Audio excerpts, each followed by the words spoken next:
LocalBozo.com is proud to have with us as our guest for an exclusive interview, guitar player for Hinder, Mark King. Mark, thanks so much for giving us a couple minutes today.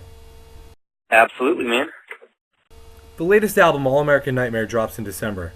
Can you talk a little bit about the writing and recording of the new album compared to some of your earlier records? Yeah, this one was quite a bit different, actually. The first two records that we did, we basically just, wrote the songs for the album. If we needed 12 songs, we'd write 12 songs for the album. We wouldn't write any more. This one, we actually wrote, I think, up to 70 songs. And the writing process this time around, it's basically Cody and Austin are the main songwriters. And they wrote with people from everywhere, like mainly in Nashville, though. So the Warren brothers, I don't know, there's a bunch of people that they wrote with. We ended up with like 70 songs, demoed like 50 of them, and then picked the ones that we wanted to go on the album with, a bunch of friends. We had people listen to them and see what they all thought. He's kind of, got a big idea of what everyone wanted to do, and that's the songs we came up with for the album. That, and we also used a different producer this time. We used Kevin Churko. That's the first time we worked with him, so that was different for us, too, and that was a really good and refreshing thing to do. I think we all learned a lot from him, and it was kind of nice not to do the exact same thing over, kind of challenged ourselves in that way. So with a little help from Nashville, can we expect sort of a country vibe on this album? There's honestly the heaviest song we have to date was written in Nashville from country guys. They co-wrote it, so I don't think it really has a country vibe, really, but it's actually quite a bit heavier. Like the heavier songs are a lot heavier, and I don't know, it's different than the first two albums, though, that's for sure. We don't have another Lips of an Angel on it right now, I wouldn't say, or nothing that sounds like that at least. Wow, so it sounds like it's going to be a bit of a departure, I guess. Can you talk a little bit about the video for the first single, All American Nightmare, the concept behind it, and whose idea it was not to feature the band in the video really at all? Again, we just want to do something kind of different. Our thought was to make the song more about the video more just about the song. People would think that without us not being in it, but it kind of backfired, so it just ended up being a hot chick, and so that kind of backfired on us, but I think people are enjoying it, so that's a good thing. I agree. I mean, the song's really good, the video's really cool, and it's pretty rare these days to have a band not be involved or be seen at least in their videos. Now, when your songs really hit, like Get Stoned, Lips of an Angel, and Better Than Me off of Extreme Behavior, and even Use Me from Take It to the Limit, how much pressure is on this band to create the next big single? People always ask us that question, and I don't feel pressure at all.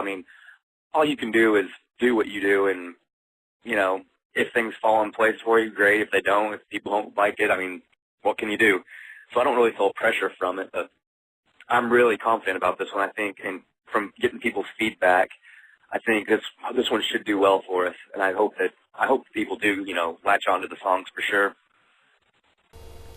If Extreme Behavior was a modern rock album in its truest sense, and Take It to the Limit was sort of a nod to more of an 80s sound, what can we expect from the rest of All American Nightmare? Heavier and darker, I'd say. That sounds awesome. Really look forward to hearing it. Right on. So what is it about this band that has allowed it to stay relevant and successful for half a decade so far? I think a lot of it goes to the live show. We still very much enjoy what we do. We don't go up there and put on a boring show. We have fun with it, and I think people latch onto that.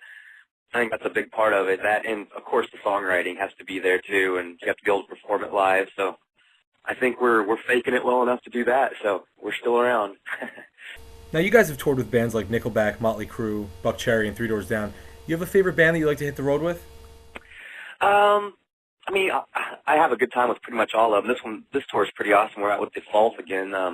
They took us out on tour back in '05, right after we got signed, so it was our second major tour, so that's pretty awesome. I don't know, it was cool to be around like Motley Crue just because it's Motley fucking Crue, So that was pretty awesome.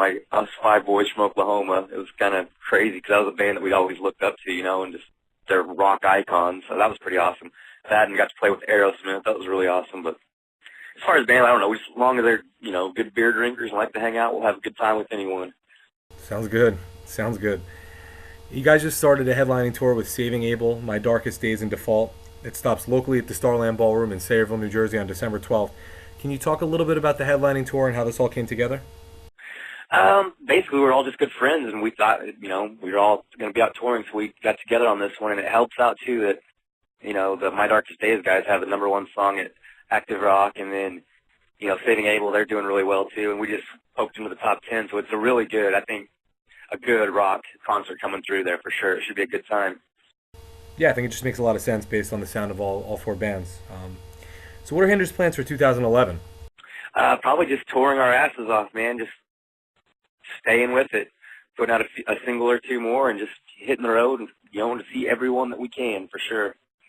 Now, Hinder's a big-time touring band. Do you have a favorite venue or city you like to play in?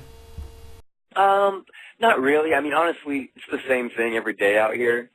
So the venues, you don't even really, I don't know, some of them are better than others for sure, but usually it's just the same thing. You get off the bus, you go in, play your rock show, you come back to the bus. So it's all the same to me, man. We have a good time no matter where we're at. Yeah, I guess that's rock and roll. Do you have any memories of any specific shows in New York? Oh, yeah. I remember all of them for sure. Madison Square Garden was the best one for sure. That we got to play there with Motley Crue on that run. So that was, one that I'll always remember, because I remember watching sporting events on TV and all the amazing story, the history there. So that was awesome.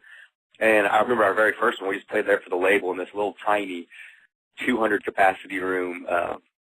I'm blanking on the name of it right now, but yeah, that was kind of a trip. We had like an inch of space on the stage each, so I preferred the Madison Square Garden one over that. I can imagine. So is there anything else you'd like to add for the readers of localbozo.com? Just make sure that they know the album comes out December 7th. Definitely. That was actually my next point.